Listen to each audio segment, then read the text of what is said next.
Welcome to our third class in our 4-week class of Introduction to Spiritual Mind Treatment. And what we're learning about is this form of affirmative prayer that was created by Dr. Ernest Holmes a long time ago, almost 100 years.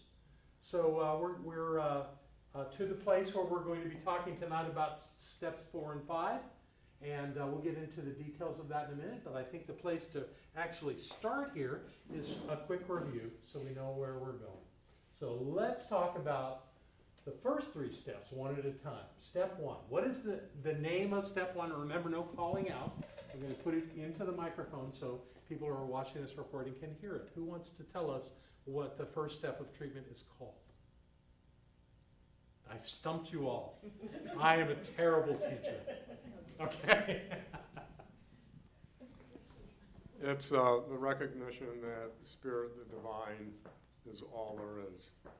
Spirit is divine and all there is. What else can you tell us about this thing, about what we're recognizing? Can you elaborate? Well, it is ever present, Mm-hmm.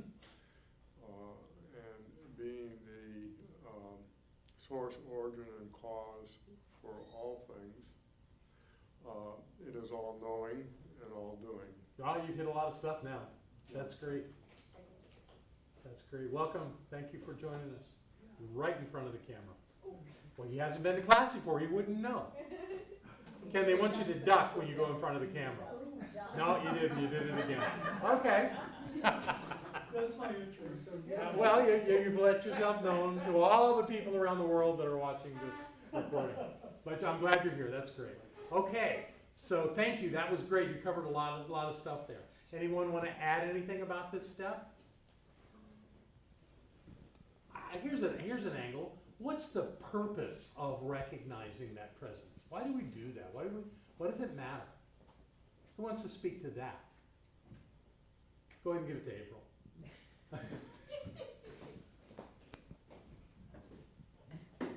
The purpose for step 1 is to remember the fullness of life, remember all that is, so that you can go easily and effortlessly into step 2. Right.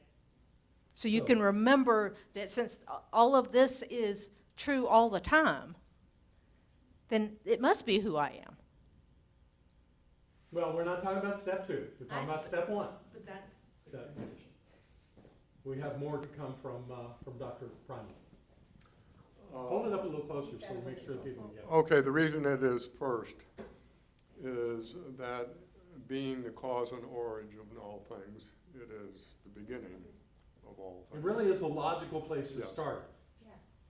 And when we recognize the presence, we use our ability to imagine of its awesomeness of it. You know, obviously, we cannot fully capture the presence of the divine in a thought, in a mindful thought, but we certainly can expand our consciousness to enlarge that understanding every time we do a spiritual mind treatment. That's the point, is to get that sense of the incredible power, the incredible knowingness, and all of the attributes. Let's not forget the attributes. Is there anyone that can recall an attribute? You don't have to do the mic, just give them to me one at a time. I'll repeat them into the mic. joy, Joy, okay. Love, Power, power, peace, peace, wisdom, wisdom, beauty, intelligence, no, life, or light is the last one. There's 7. Excuse me. Peace, power, beauty, love, joy, light, and wisdom. Those are the 7. And according to Judge Thomas Turd and Dr. Ernest Holmes, those represent the attributes of the divine in the most specific and basic way of looking at that. So, and in our first class, we talked at length about what that meant. But it's important to know that. Anybody want to tell me why? It's important to know those attributes because they're the antithesis of your problem. Whatever the challenge is in your life, you're treating for that to change, and you use one of those attributes, or more than one, sometimes many of them, to claim an awareness of that in the presence of the divine as an attribute, and then you're going to, in a later step, in the third step, you're going to apply that. But you've already demonstrated that in the allness that is, peace is always present. Peace is the natural state. Yes, there are points of violence and war and those things, but the highest understanding and the natural way of being is peace. So, and that just as an example. So from there, we have created this understanding of the divine as best we can in the moment, knowing that that is the place where we start. Our understanding starts with that. And then we move to step 2, which is called what, other than you two? Yeah, just call it out and I'll repeat if you get it right. I'll repeat. Well, it used to be called unification, but now we are switching to calling it recognition, realization. Nope. Starts with I'm an not telling any of you what he's saying until he gets it right. So the word that many people use was unification, the idea, and truly I think what Holmes was trying to say with that is we're unifying our understanding, because we don't need to unify with the presence. We're already unified. We can't ununify. So the idea of unifying ourselves with the divine is impossible. It's just our natural state. You want to try that word again? What do you think it is? All these cheaters are helping you. I love them for it.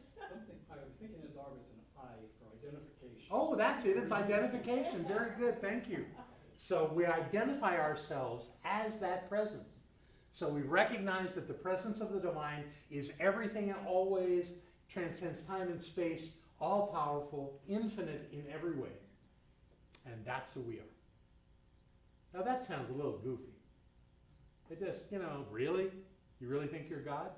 Yes. Because if God is all there is, we have to be. And that's another reason you have to start with recognition. Because if you start with identification and say, I am God, they'll lock you up. They'll think you're just, totally bananas. But if you say that God is everything and always, how do you get left out? You can't. So then the task is to recognize that presence at the point of view. Identify yourself as that presence. And when you do that, now you've got something going. And you can use that line that I often use in my treatments, which is, I speak my word as the word of God, giving me the authority to create my life with all that I am. Welcome, folks, wherever you like. Wherever you like. Thank you for being here. Okay, so we're at that point of identification, and this is really important. These 2 steps are what many people then end up living in monasteries and temples and places of that sort, spend their lives doing, understanding the presence, understanding the divine, and trying to connect themselves to it. And it's right there, those 2 ideas. And what I've said all along is we don't give lip service to these ideas. You have to really accept them for them to be powerful within you. It's not about the words, it's about the knowingness. And that's what makes the difference. So recognition, identification, and step 3. Realization. Say it again. Realization. Yes. Absolutely. It's realization. What are we realizing? Let's do the mic for this. Right behind you there. No, you don't get up. The gentleman's going to bring it to you. Thank you. Okay, well, great. I just read this chapter. Realizing that we are one with the divine and therefore our word is law. Actually, the realizing part is the thing that you're creating into your life. Mm-hmm. It's the thing that you're realizing that what you want, the thing that you're really doing treatment for in that moment, already exists. It's already real. So I prefer affirmation Fine, you want to use affirmation? over use it. realization. To help me remember how step 3 Affirmation works. is a term that Dr. Holmes used. What was the other word that he used? Being as you've got the mic. Declaration? Declaration, Yeah. right. So any of those words are acceptable. It's just Yeah. my preference to use realization so that we realize it's so. It's effortless. The idea of affirmations is we're making something firm. It's not wrong. Yeah. It's just got some more effort to it. Ken, did you want to say something? We need the mic if you're going to speak. Open your mouth, so hold on a second. The lady's going to bring you the mic. Well, I mean, I know this is my first of the 4 sessions, but I always learned that that was really kind of Christ's demise, was claiming or being that I am God. I am, and So we're going back to step 2 in your comment. That's all right. We can go back to step 2. when did that awareness become more global? That we are I don't know, maybe from 2,000 God. 3,000 years ago. A few thousand years ago. Yeah. Okay, I'm done. Just hold it till we need someone else to speak, okay? The idea, going back to step 2, identifying the divine is not a new idea. It's an ancient idea. And there are many people that call this teaching new thought, ancient wisdom. And that's because when you go back into the scriptures and the writings of the ancient wisdom keepers, they believe that the essence of the divine dwelled at the point of each person. And it's all, to me, built on the idea that if God is omnipresent, how can God be everywhere but where you are? And That's- Jesus taught that too, didn't I believe that Jesus taught that. Now, the way that his words from the Aramaic moved into the Greek and the Latin skewed it a bit and changed some of that meaning. But here's one example of how Yeshua, which was his name, used this when he said to everyone, when asked how to pray, he said, "You pray to our Father." Our Father, not his Father. Our Father. Now we've moved beyond the idea that this is a relationship of parent and child. That this is finding the divine within each of us the way Yeshua found it within himself. And to be able to use it like he used it. Believing that he was the great example, not the great exception. That he was actually showing us the way, not being separate from all of us and being deified beyond anyone. And if you read the scriptures and read things that he said, especially if you go back to the original Aramaic, it sounds a whole lot different. Yeah. Beverly wants to speak. Can we get that mic over to her? Yes, something is bothering me about science of mind and about this prayer business. And it's, what do you do with glorifying God? And the Bible is full, of how we're to honor God and how we're, of course, that could be ourselves too, I understand that, but when you're Step 1. recognition of being Yeah, it yourself. The trick, though, is don't recognize the presence as separate from you. You have to recognize it as in its wholeness, in its absoluteness, and its infinite presence. So really you're glorifying the wholeness of it. Yeah, the allness of God. But you're also glorifying yourself at the same time? Yes, well, not at the same time. Recognition is its own step. Do that work in step 1. Mm-hmm. Nothing wrong with glorifying the presence. Okay. It is pretty glorious.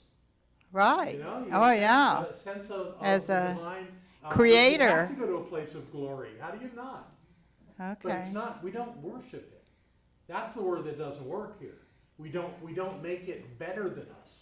We Uh-huh. don't bow down to it because it's everywhere. It's absolute. It's infinite. And by recognizing those characteristics that it has, the second step is all about saying, and that's who I am. Mm-hmm. And so is everyone else. Mm-hmm. So is everything else. I think probably in the ancient traditions, the Buddhists have it figured out. I mean, they won't kill the ants on the ground because the presence dwells in those ants. That's not the way we've become. We're Westerners. But the truth is the more you can understand that everything is the presence and honoring the presence, not worshiping it, but honoring the presence in, through, and as each thing gives us that. Does that help? Yes. All right, wonderful. Okay, and so the mic's back there on that table, so we'll just make sure that it's handy when someone else wants to talk. Okay, and then we go into this idea of realization. I'm just going to stay with realization now, but I'm absolutely fine with the idea of affirmation. I use realization because it is so effortless. I've realized that this thing that's going on with my back is completely healed, that I'm healthy, that I move with ease and grace. I just realized there's only good there. There's only God there. I just realized that the direction that I'm going in my life is blessed and sacred. You know, whatever you're working on, realize it. Realize that it's so. And when you say, I just realized, you're not faking. You're not just, making stuff up or pushing an agenda. You realize that it's already there. What a clean, clear way for me to do that work. And I don't, you don't have to say the word realize, but the idea that it's a realization. I didn't create it. I didn't make it that way. It simply is that way. Wow. How easy is that? And if you want to talk about declaration, that sounds very powerful. I declare that this is so. That's not bad. It's just a lot of work. Because there could be forces of evil that are trying to stop you, which is nonsense, but most people think that something could be against them. And a declaration is to overcome the thing that is against you. But the truth is that nothing is against you. And that whatever challenges you have in your life, you've created them. Probably not consciously. But through your consciousness, something has been revealed in form that's got your attention and telling you something's wrong. It's not wrong. It's just telling you that you have this opportunity to remember who you are. We need the mic up front here.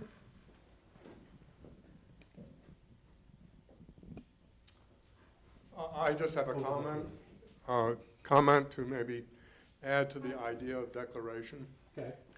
And that is the creative law of mind, the spirit, that which we are in step 3 trying to bring into our lives is totally subjective.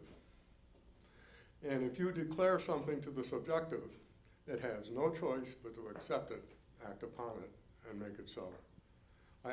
To me, that's where that concept and idea came from. And that's a lovely concept, and I would argue that you can do the same thing by realizing that something is so. Well, yeah, I mean, that's why they're all the same. Exactly. Okay, so we're all in agreement. Whatever word you want to use is fine with me. The point is, and you don't say the words anyway when you're treating. These are just tags, so it really doesn't matter. Those are the 3 that we've worked on so far, and now it's time for us to move into step 4. Step 4, what an interesting concept. So what I want to do is let me tell you about the exercise I want you to do. And if there are those among you who don't have anything to write with or on, we'll get you some paper and a pen. But I want you to spend the next few minutes making a list of the things you can think of that you're grateful for. So now let me talk to the folks that are watching this. So what I would ask of you is to do the same exercise, and you can turn off. We're going to turn off the recording here. So you go ahead and stop your playing of the recording, and when you've got your list done, just turn it back on, and we'll continue. Okay? So there we go. Thank you. So if you did the exercise, if you're in the room or if you're online watching and you did the exercise, my first question to you is, how did it cause you to feel to do this? You're writing, handwriting is slow, so you've got a few seconds to think about that thing while you're writing it down before you go to the next one. So in those few seconds, what did it feel like? Yes, Steve. Lack of Oh, David, you got the mic. So at first I was like taking on, like trying to get really big things. Yeah, And so I was like, oh, I'm racking my brain trying to think of all these big things. And I started simplifying it. And this joy came. came to a place of joy. Yeah. Okay, that's great. So in the beginning, when you were coming up with the big things, would you say you were more thinking about it? And using your memory to try to recall certain things? So your experience was pretty much in your head? Yeah. And then there was a point though, when you just kind of let go and let it flow, you moved into joy. Very nice, very nice. Who else? Who else had an experience here they can share? Yes, Beverly behind you, Steve. I think it makes you feel really peaceful Okay, and really you're realizing who you're thanking and what you're thanking, Yeah. the conditions, and so it's always good to be thankful. One of the quotes in our reading was, "If you do nothing but thank, you're not far from being If your acting only out prayer is as thank you. acting who you are." If your own, that the if right your only language? prayer is thank you. That Yeah. will suffice. Might Yeah. occur. Yeah. And I have a little spiral book, and every day I write 3 things in it that I'm thankful for just before I go to bed at night, That's great. and I fall asleep immediately when I hit the pillow. So I you're don't. not nailing this. You're getting the sense of what it is. It really takes you out of your head, and it causes you to think about what it is about that person or that experience that really made a difference in your life, and you express gratitude. It's just a natural thing that happens. Now, in our culture, we do it a little different. Somebody brings us a meal in a restaurant, and we say thank you. Or someone holds a door, we say thank you. But we really don't think about what they did. It's like you don't imagine the server in the kitchen, picking up your plate and wiping the edge with a little towel and walking it all the way out to your table and placing it before you. You don't really think about that. You look at the food and you say thank you, because that's our culture. We're polite, and so we say thank you, and it's expected of us. If you don't say thank you, some people get annoyed with you. So it's a part of our culture, but that's not the kind of thank you I'm talking about. Authentic gratitude creates a response, a bodily response, an energetic response, and it does something else, but let's stay with that for a second. When you are doing that and feeling the joy or the peace or however you want to describe it, where do you feel that in your body? Point to where you feel it. Yeah, everybody? You feel it in your head? Yeah, I've been crown tingling. Okay. All right. Most people feel it in their chest. And my first spiritual teacher taught us how to actually link heart connection through the portals of our heart. And I got it right away. That's where you experience gratitude. Most people anyway, at the point of their heart. It's not wrong to do it any other way, but that's a natural thing to do. And that what you're doing is that the first 3 steps are, and I won't tell you that you aren't having feelings about those, you can, but largely it's conceptual. So you're thinking it, and you're in your thinking, in your mind. And by the way, it's interesting, I Googled mind today, and I got all these images. I went to images, and I got all these images of brains. Your mind is not your brain. Your brain is an organ in your body. Your mind transcends your body. So, but it comes through thinking. It comes through cognitive awareness. So it's through the brain that you become aware of that. But your mind is much larger, not in physical form, but is much more powerful and present than the organ of your brain. So with doing the gratitude step, though, you drop down, in most cases, into your heart chakra, where you experience love. It's just where you're aware of those kinds of elements of your life. So from that place, you get a different response, and magnifies this thing that you're doing called spiritual mind treatment. It changes the dynamics of it because now you've thought about it and you felt it. And that makes it a broader experience. But we don't do this just for the emotion of it. We do it because, let's go back to our cognitive skills. When we're grateful for something, we're grateful for it because we have it. We have something, and some people will go, no, I'm grateful for things I don't have. Well, but if you're saying thank you to someone, example, if I were to say to Dr. Primo here, could you go get me a glass of water? He would probably say certainly. And I would say thank you. Am I thanking him for the water? No, I don't have the water. I'm thanking him for being willing to go get the water. And then he would bring me the glass of water, and I would take it and I would say thank you. And that's for the water. We're all only grateful for what we have. A promise, an idea, a direction, or some physical condition or way of being. Our gratitude is always about something we have. So when we do the gratitude step, what we're saying is, I am grateful for this thing that I have realized in the third step. This thing that this outcome that I'm imagining, that I'm saying is so, because in the third step, I was looking for it to be personal, positive, precise, and what's that last one? Present. There you go. So with those four ideas, it's already there. We're realizing it's so. We're affirming it's so. And in the next step, we're going, I'm grateful for it. And in so doing, you're telling your mind that you have it. And you're actually impressing that upon the law. That you have it. That it's already here. And that's the best way to do it. But all these other things, the kinds of things you wrote down on your list are really valuable. And they add to the process. So when you're treating, some teachers just teach to be grateful and just use that energy in the process of your treatment. But I'm very specific on this, and I write this in the book, that the thing that you're being grateful for, you can be grateful for your life, you can be grateful for all the blessings that you've received, you can be grateful for your partner, you can be grateful for your abundance, you can be grateful for lots and lots and lots of stuff in the treatment, and that's all great. But you must be grateful. I don't really remember if I made a slide on that or not. But that was the slide for while we were doing our work.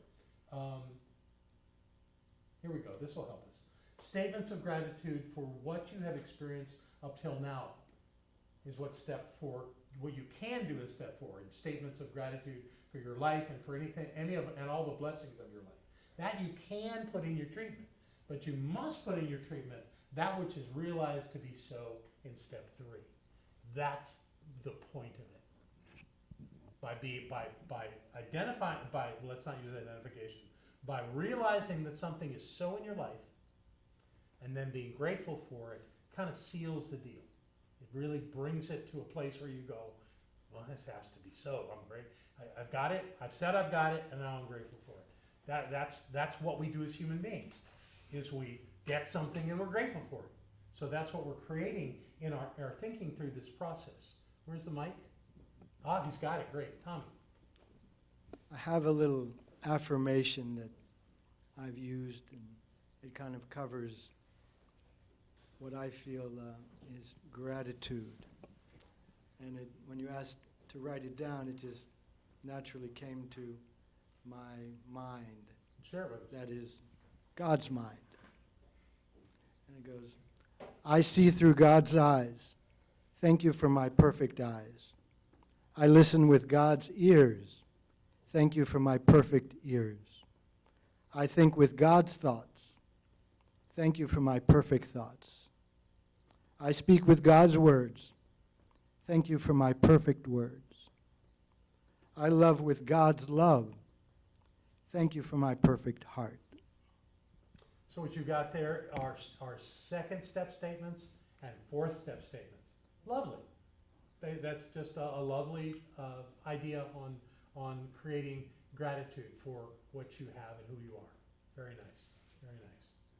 So our work, if in Tommy's case, the thing that he was seeing, if his issue was that I want to be able to see and speak and do these things as the divine, that becomes a third step. And then you say that you're grateful for it or thank you for it. It brings it around to a full, complete thought. That's great. That's wonderful. So that's the idea. That the fourth step is really about bringing to conclusion this idea of having something, whatever it is that you're treating, having that, being that, however you want to phrase it. And that's how it really does work. Let me make sure there's nothing else in here that I wanted to bring to us. Nope, I think we got it. That's great. So that's step 4. Make sure there's nothing else. I'm sure I had a wonderful reason to put that slide up. Probably so that we could have this conversation. Gratitude is so powerful. It is so valuable. And most people on the planet don't get it. You know, they'll just say thank you. And it's a politeness. But this is a powerful thing to do, to take it to the point of practice. And who was talking about having a gratitude journal? I think Beverly was. I've done a gratitude journal. It's wonderful work. And it just kind of clears out the cobwebs and helps you be very clear about who you are and about how you're living your life. You have a thought on that, Beverly? I try not to do the same things ever again, Good for you. do different things every day compared, based on what has happened that day. Absolutely. And it makes you so aware as you're going through your day of how many things, how your path opens up Mm-hmm. and how many things happen that are so wonderful and you would never usually even pay attention to them if you weren't thinking about being thankful. Right. That's pretty much how it works in treatment. It works that way because we take the time to be grateful. In step 3, we've identified the thing that we're working on, the thing that we want a different condition in our lives or a different outcome. And it's the 4th step that kind of seals it. It's so, because I'm grateful. So that's what we do. Another thought. One thing that happened just tonight, Deidre had to work until late and then had to come and get me. That's why we were late. And we hardly stopped at any red lights. I've seen that happen. When you're clear, you can do that. That's great. All right, so we're going to move on to step number 5. Oh, you have a thought? Okay, Jackson. So I want to ask about Miss America. All right. You've got all of our attention. So I think about Miss America, and she happened to grow up with Science of Mind, and so she sees herself as winning. Actually, it's not Miss America, she's Miss North Carolina. Okay. Right. For example. For today, but she's going to Miss America. Yeah. And so she does a Science of Mind treatment, and she does affirmations, she does visualizations of the crown on her head and all those things. But she loses. Or no, she doesn't lose. She just doesn't win the title. So what would she be doing with gratitude before the crown was placed on someone else? It's not a gratitude issue. It is a treatment issue, though. She's treating for a specific outcome based on an idea of a specific outcome. Example, treating for a specific car, treating for a relationship with a specific person. We don't do that. We don't do that. We treat the qualities. The 3rd step is about treating the qualities that you are seeking to have. So you don't treat to be Miss America. You treat to go to the pageant and have an incredible experience, to be lifted up, to be appreciated, to be acknowledged, to be successful in your experience. You treat those things. You don't treat to be Miss America, because Miss America is a competition. Is a competition. If they could do that, then a football team or a baseball team could all get together and treat to win a game, and they would have to win. No, you treat for the outcomes of the qualities of the experience. That's what you treat. And you let the universe decide. The universe doesn't decide, but the universe handled the how that's going to show up in your life. If you've got a specific outcome that has a name, that has it's this thing, if that's what you're treating, you're limiting the ability of the universe to respond in kind, because that may not be for you to have. But you can still have a wonderfully joyous experience. You can make friends. You can have the time of your life. There's so many things you can have that you can treat into being that are delightful. But to win a competition, I would never use treatment for that. And you know, that doesn't mean that a person couldn't win, but they could also win, and then something about their past shows up and they pull it away. We've seen that happen. You know, so the winning isn't the thing you want to create. You want to create an outcome that is joyous and beautiful and wonderful. So let's switch it from the crown to cancer. Okay, So isn't treating for the cancer a specific outcome that you're asking for? I would never say the word cancer in a treatment. Cancer's a condition, and cancer's a condition you don't want, right? So why would you mention cancer in treatment? You would treat health. You would treat wholeness. You would treat vibrancy. You would find other qualities or ways to experience that. There's a thing in the practitioner curriculum, and I'm wondering, it may have at one time actually been on the practitioner exam. And it goes like this, you'll probably remember. The treatment was successful and the patient died. Explain. Remember that one? Well, how could the treatment be successful if the patient died? Well, the qualities that were sought after were realized. Whatever they were, peace, joy, love, whatever that is, it was experienced. And that was the result of the treatment. Staying in a body, we just don't treat for that. We know health, we know wholeness, we know joy, peace, love, beauty. Those are the things that we know. And we can create them into our lives by knowing them. But we don't, and that changes conditions. You know, and sometimes the change in conditions is leaving a body. Sometimes it is. And that's okay, because we're all going to do it.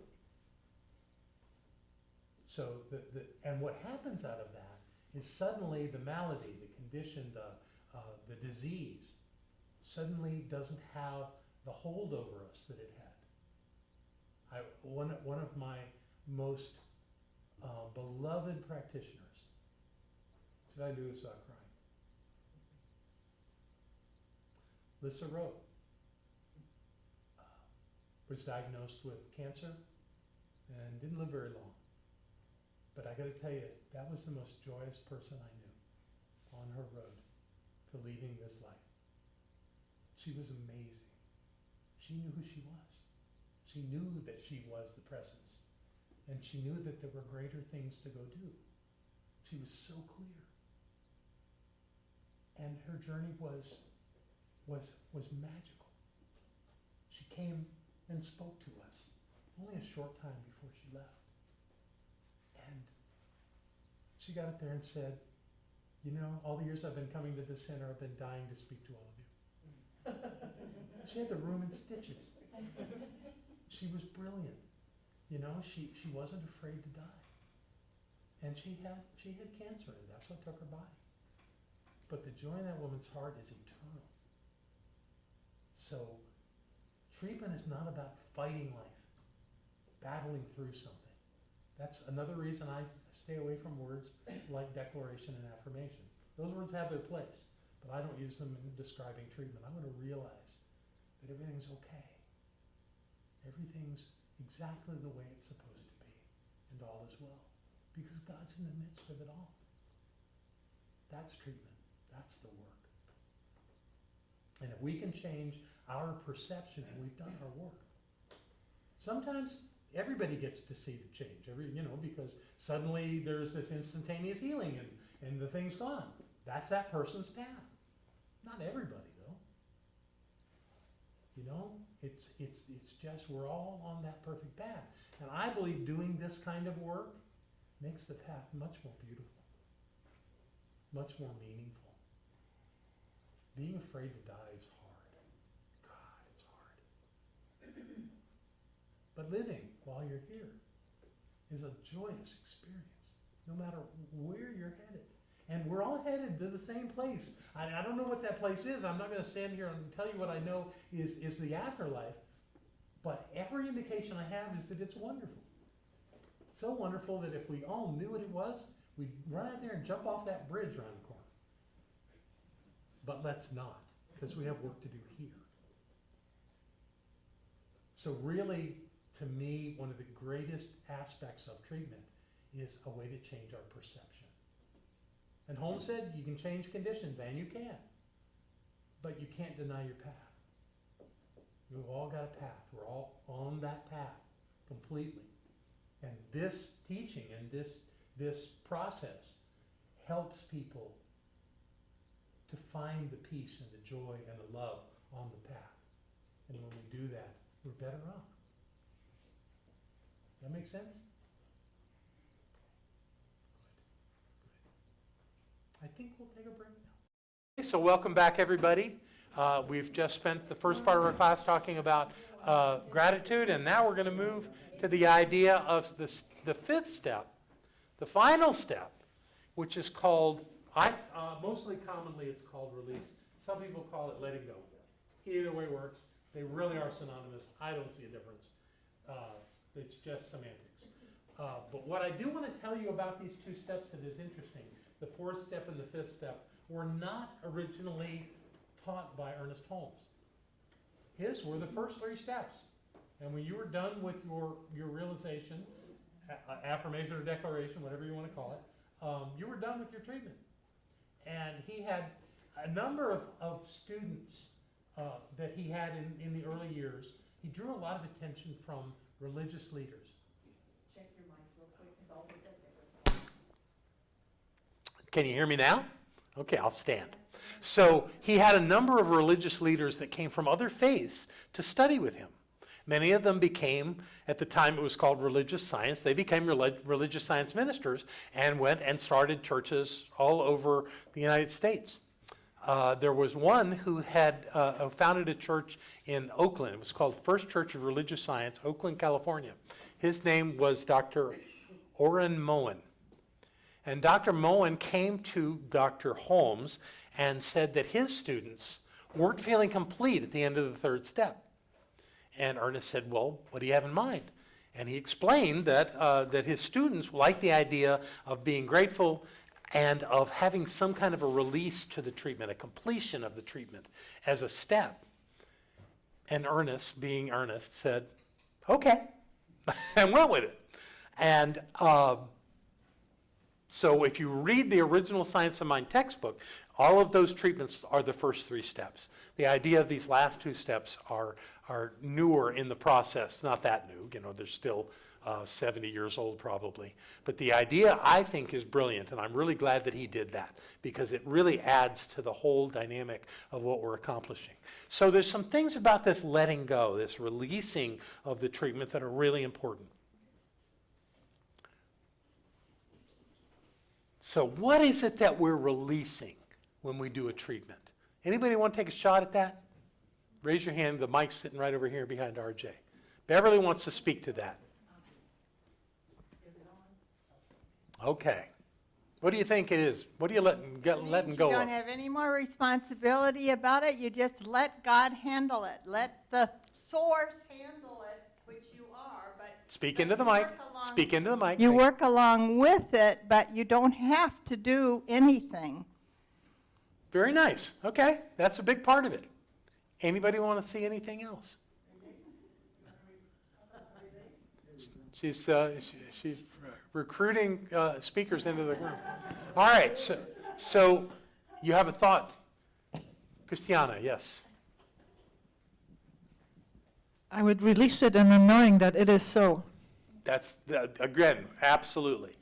Absolutely. It's done. Right. It's already It's already so, right? so, yeah. Yeah, I absolutely And agree with with knowing that, I can let it go in gratitude. And I want to add to this. You're absolutely right. And Beverly's absolutely right. What we add to it is the fact that there's some other things to let go of that are part of what you're saying that I just want to point out. One is how it's going to happen. Most people think after a treatment that you still have to figure out how it's going to happen. That's the last thing you want to do. How is not part of spiritual mind treatment. How is all on the law. The law handles how. And that's not our business. Yes?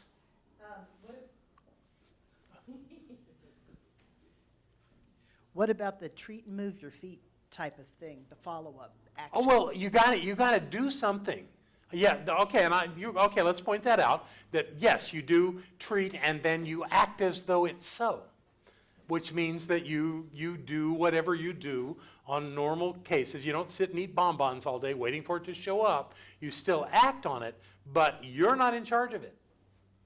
The law takes care of this. That's the law's work. And what I have seen many times, and I'll probably tell a story I've told a bunch of times before because it's just a good story. I have a spiritual teacher named Will Rockingbear, Native American. And Barbara and I used to go to his lodge every Thursday night, and we would sit in a teaching circle, and where he would teach the native ways. And in his home, he had one source of heat. It was a fire-burning stove, a wood-burning stove. And he wanted to upgrade that. He'd had one that really wasn't what he wanted. What he wanted was called a Mama Bear, a particular kind of stove that I think at the point wasn't even being made anymore. And so Barbara and I conspired and went and looked for a Mama Bear stove for him. And he was telling all his students that he wanted a Mama Bear stove, and he was waiting. And while Barbara and I were out searching for one, and we found some, and some were right, they weren't up to snuff, but we finally found one out in Canton, North Carolina. It still needed some work, but the seller said that he would do the work and he would call us as soon as the work was done so that we could carry the stove up to Will's lodge, which was up at the base of Mount Mitchell. So we got this big plan, and we're going to surprise him with this. Meanwhile, he's going, my stove. So he said, I have to do something. I'm going to put an ad in the Burnsville paper. Wanted, Mama Bear stove. The day he went to the newspaper and placed that ad to run it was the day we brought him the stove. And he was absolutely convinced, and I agree with him, that it was his action that added to the process and brought it into sight. But it was not about how. He was just doing something to demonstrate that he knew he was getting a stove. That's what he knew. And when you're doing treatment, the thing you don't want to do is claim that you know how this is going to happen. And you certainly don't want to try to control it with some statement in your treatment. I know that my new to me vehicle that is reliable and in good repair, and every time I turn the key it comes on, I say all these things about it, and I know that it's going to show up on that car lot on Hendersonville Road. I don't think so. That just limits everything that the law can do. The spiritual law has infinite possibilities. And our job is to get out of the way and let it happen. Our job is to know it's so. but not how. It's not about controlling the outcome. It's about knowing that that outcome is absolute and turning it over to the law. So letting go is letting go, so that you don't have to know how it's going to happen. It's just know that it's going to happen. It's also the idea of how it's going to happen. You don't think that it's going to come from your boss if you're going to have more income. You don't think that that it's going to be a certain treatment that's going to cure your condition, your physical condition. You don't get caught up in saying how. In fact, it's important, not even outside of doing the formal treatment, to be too much pushing it in a certain direction. Because what you're doing when you do that is you're eliminating all the other possibilities. I have people that come to me and want me to treat for some condition to go away, and they want it to go away like that. No, I don't treat that way. That doesn't work. You can't say how. And everybody wants a spontaneous remission or an instantaneous healing, because that's the easiest thing. Is just make it go away. It's there for a reason. The thing that's happening is part of some unfolding plan that you, at some level, probably not consciously, but at some level, are orchestrating. So you got to get out of it what there is to get. Now, there are times when things just instantaneously change. When you've got a debt that needs to be paid and the check shows up in the mailbox. Those things happen, and I'm not saying they don't. But even Holmes says that the process of manifestation is a staging thing. There are things that happen on top of things. I'm sure I've said in this class the idea of the woman that wanted to be in a loving relationship, and I treated for her, and the first thing that happened was her ex-husband called and they had a big fight. And I told her that was manifestation.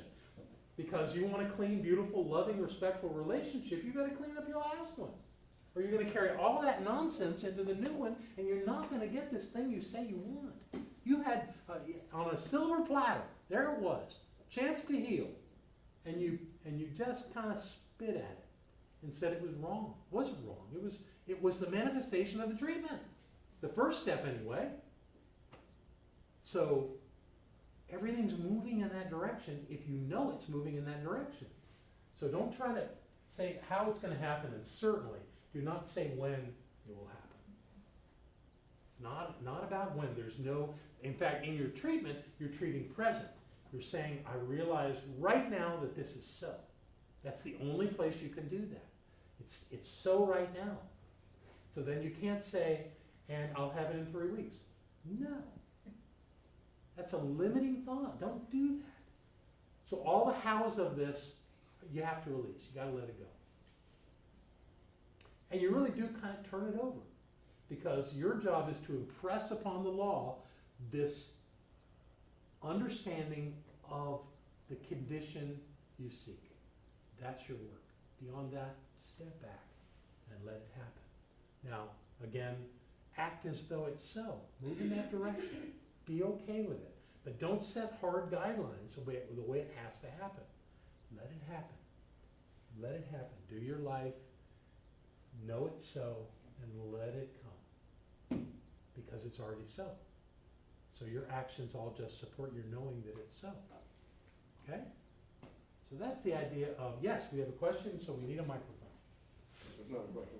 Or a thought. I shouldn't have suggested. Just a comment. Yes. Both release and the idea of let it go are ultimately the idea of completion. Oh, absolutely. It is the idea of completion. At least completion as far as anything we have to do. Mm-hmm. Absolutely, I agree. But then, what so many people do with treatment, when they're novices and they're just finding out about it, is that they do their treatment, they do the best they can. I'm not making anybody wrong here. But then the thought of the condition that is currently there comes back to mind, and they kind of revive it in their thinking. And that gives it power. So your latest treatment is that thought. So the things you don't want to be doing is having any concerns, confusion, doubts, questions, worries, or judgments. You gotta let go of all that. And chances are, you're pissed about this condition that's in your life that you don't want, that you're treating to have something different. You don't like it. But by not liking it and giving it that energy of judgment or anger or upset, you're feeding it. So you really have to do it. One of my favorite talks that I've given over the years is called Turn Away from the Condition. And that's something Holmes wrote in The Science of Mind, turn away from the condition. In other words, don't give the current condition in your life any energy. Don't give it a focus. Yes, you know it's there. Of course you know it's there. You know everything about it. But if you're going to think about it and have judgment on it, if you're going to find fault in it, if you're not going to be at peace about it, you're not going to find yourself moving toward the thing you want. So you have to be at least, in fact, the best place to be is neutral. I just don't care. I don't care that that condition is in my life. I give it no concern. I give it no attention. I just don't care. Most people think that the opposite of love is hate, but it's not. I'm coming. The opposite of love is hate. It's not. The opposite of love is indifference. When I don't care, I'm absolutely neutral. It's like death. Actually, in the emotional tone scale, which actually comes out of Scientology, but is a very effective tool. Death is 0, and there's a 0 to 80 scale of emotions that they use in that teaching. 0 is death. 0.005 is apathy. Apathy, I don't care. Anger is much higher. Judgment, much higher. You know, more attention, more energy. Nothing. I just don't care. I mean, it's an effort just to say the words, I don't care. If you can go to that place with the condition in your life, you're releasing yourself to have the condition you want. So that's part of the letting go stuff. Let it go. If you think it's this big, terrible thing, it's not. Just let it go. And watch it dissipate into nothingness. Or as we say, return to the nothingness from whence it came. Let it go. Let it go. So these are our 5 steps. No, I gotta tell you that. We don't say amen. We say, and so it is. And think about how powerful that thought is. And so it is. My last thought about it is that it is so. And that's where I leave it. In the place of being so. Pretty powerful. And I know we say it, it's rote, it's just what we say. But it's, if you think about that thought, so it is, that's really powerful. That's a great place to leave it. Stephen wants to say something. No, just a quick question. But, okay, I'll have to repeat it, Where does amen come from? I don't know. I used to know, I forget. Amen? I don't know, it's not part of our culture. I'm sure it's a love, it comes from a lovely form, but because it's not part of our culture, I've long since let that go. You have a thought? Yes, I had raised my hand. Oh, I did not see your hand. Yes. Okay, I have a question for Yes, you. ma'am. Okay. Well, I came here because I bought your book last year, Yes, ma'am. and I have been reading it, and I've been trying to treat myself for the situation in my life. Mm-hmm.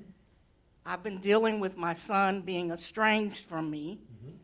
by his choice, and I don't really understand why. Okay. And also, he and his fiance had a baby, and they didn't keep the baby, but they had called me here to help take care of her, then decided to give her up for adoption. So that happened in April of 19. So ever since then, I've been going through different emotional states, you know, anger, frustration, pain, okay? So my question is, okay, I've been reading your book, and the part that I get stuck on is what we were just talking about. Well, first of all, like you said, treat for the quality. Mm-hmm. I'm not sure what quality I want. I think it's peace, but it's hard for me to say so or to release him, you know, to just not care, okay? Of course it is. That's the hard part. Of course it So is. if you could give me some advice on You that have question. this connection with him. And in a place where he is not willing to participate in that connection is really hard. And trust me, I know exactly what that feels like. I have a son that I haven't seen in many years. And his mother, before her passing, spent a lot of time doing what she could to turn him against me. And he doesn't know how to change that. There was a long time in my life when I would say that that was the great tragedy of my life. And what I realized was that by saying those words, I was creating tragedy. I was creating pain. My heart was broken, and it was so hard for me. And where I came to is, we're all on the path, finding our way. And sometimes people that we love, it's unrequited. It just is. And so what my prayer is for myself around that is, I am surrounded with people that love me. And that he is always welcome into that circle. But he's living his life the way he needs to live it. Yeah. And what I find from that is a state of peace. And all of that, thinking of him before, I would just go into this, oh, it hurts so bad. I so much want to have a relationship. And I've let that go, because if that's not what he wants, what good is that going to do me? You know, and he absolutely has a right to do it his way, just like your son does. And could that change? At any moment. But we can't get hooked to that idea that it could change. We got to be surrounding ourselves by people that love us. And knowing that the people around us love us and are open to us, that respect us. And I just have that as a personal standard. If somebody is otherwise with me, if they're disrespectful to me, I don't want to be around them. And that's fine. There's nobody that important to me. Except Barbara. But she has taught me about unconditional love, so I got no problems there. So where's the mic? It's not Mike, it's Okay, something going on with me? Mike. What's going on? Play with it on your back, because that's where it changed. How long have I been talking with it not working? Thank you, John. Sure. Is that any better? You get any better there? All right. Then I'm done with that. Bring me the mic. It's now my mic.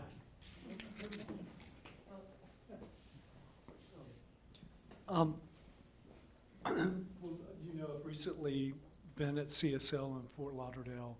In the month of September, we focused on forgiving. It was one of the greatest needs in the world today. And my suggestion, maybe to both of you, that was powerful for me in a situation in my life, was the lady who lost her 6-year-old son in the Sandy Hook killing. And she's created a whole center about forgiving and learning that people who act out like that and things that we experience that hurt us deeply, that we'll learn that that person is coming from a place of hurt within themselves. And it comes manifested. Is forgiving the innocence. Because many times you'll learn that they're coming from a place of hurt that brought you hurt and how they dealt with the Of course they are. situation. Of course they are. And it was powerful for so many of us about forgiving the innocence and recognizing that it's letting you let go and not give power, continued power to something painful. I don't know. Hopefully that's helpful. I want to be very, very gentle with this. If we don't judge, we don't need to forgive. That if we use forgiveness as a crutch by blaming and finding fault and then forgiving, we're setting up a dysfunctional, energetic pattern in our lives. So forgiveness has its place. If you come to the idea of forgiveness from the place of somebody has done me wrong, you need to do your forgiveness work. That's absolutely true. But if we learn to live without judging others, there's nothing to forgive. Or we can find that it happens almost instantly. How dare you? Oh, you're all right.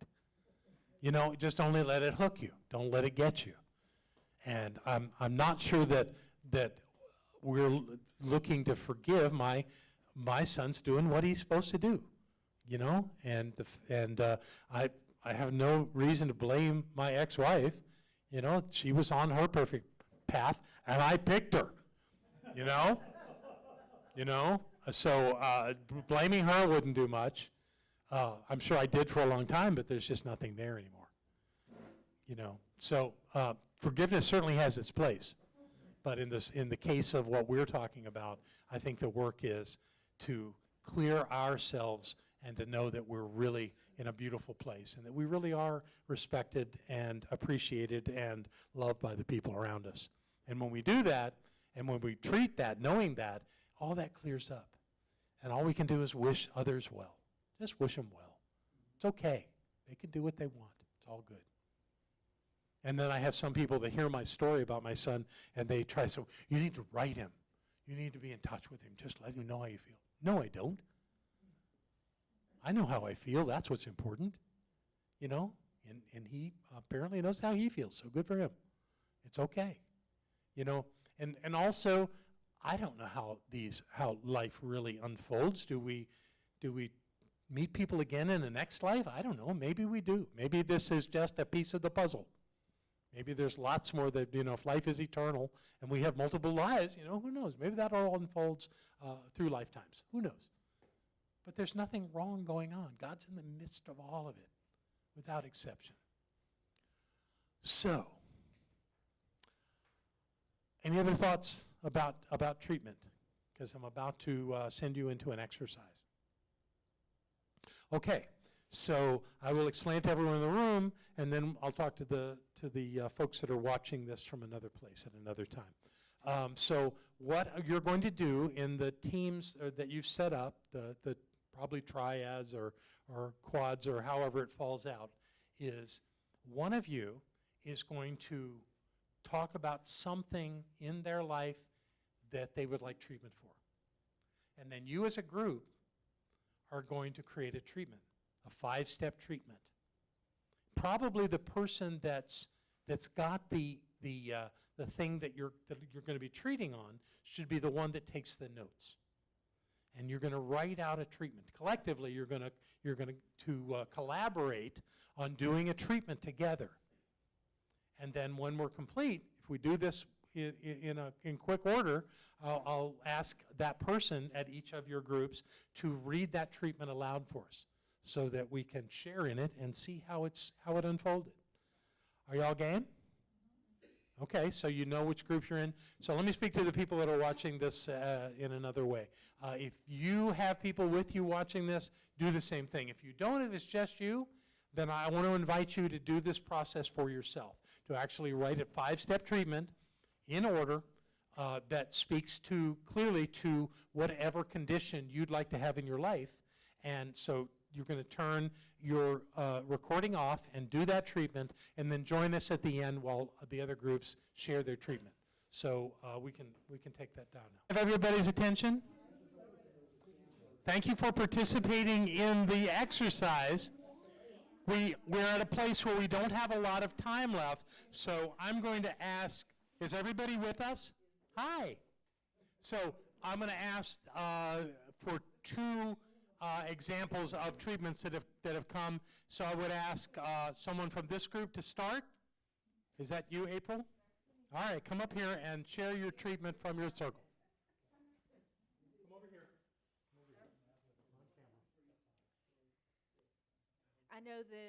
I know there's only one power, one presence. This presence is all powerful. This presence is peace, clarity, and wisdom. It is all that is. It is who I am. I am all power. I am all that presence. I am all that wisdom and clarity. I am all of it. I am unlimited. I realize this peace is right here and now. This clarity and wisdom is in my experience in every moment. I experience this wisdom and clarity in every area of my life, in every beat of my heart. It expands and breathes the very essence of me. I fully express this peace in all that I do.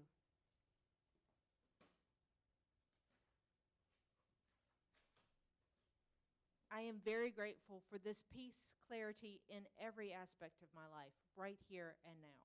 And that's as far as we got. And so it is. And so it is. So you didn't get the fifth step on there, right? So don't go away yet. I just want to make sure that so you started with, what was the condition that you were facing? Did you speak about that at all? Not speak about that. Okay, just that you asked for peace. Peace and clarity. Okay, all right, very good. And you didn't really ask to get peace, you said you were peace. Yep. That's important. Well done. Give her a hand. Good group. You guys have one? All right, bring it up. Let's do it. Oh, you're no victim. So God is everything, is perfect, and nothing is separate. Therefore, I am perfect. I am God, and God is me. I love myself. I value myself. I'm worthy. Grateful for that love of myself and recognition, a value of myself, and that I'm worthy. I am God, and I am perfect, and this is the perfect truth. And so it is. Yeah, okay. All right. So you just got started on this, folks. You just cracking the surface of this, scratching. No, we don't have a complete one, and we're out of time, so we're not going to do any more.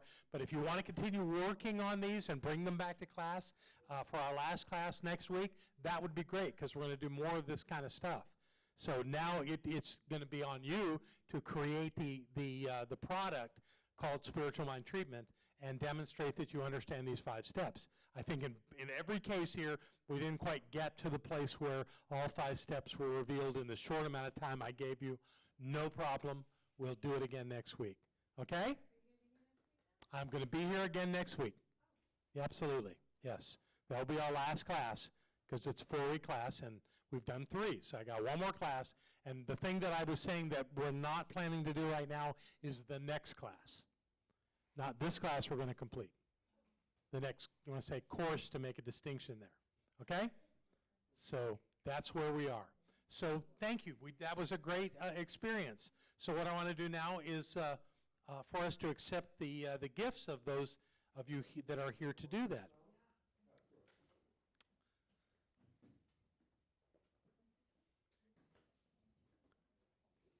I just want to say what a great joy it is to have you in this class and to be able to do this work for you. Using this as a spiritual tool has been extraordinary in my life. And the fact that you have that interest in applying this to your life means a lot to me personally. And to all those who watch these recordings and take this information into their lives to use it. So I know it's a blessing for you. It's a blessing for me. So if you would, whatever it is that you're going to give to our center tonight, I know that these gifts are blessings. That's what they are. They're exchanges of energy that says that there was something good that happened here tonight. That there was something revealed, something powerful, something meaningful. And I know that whatever it is that is given tonight is perfect. That it's surrounded in love, and it has all the qualities of the divine in it. And we let that be the truth for all that we think, say, and do in this moment. And so it is.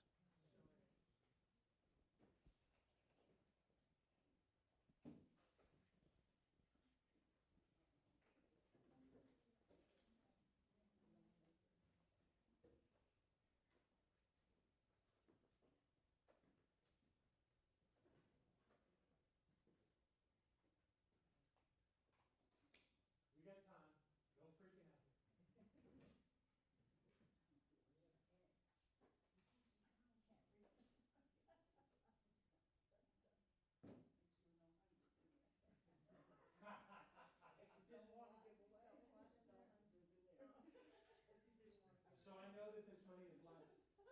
blessed because it comes from you. It's blessed because everything that we do is blessed, especially when we recognize the power of what we do.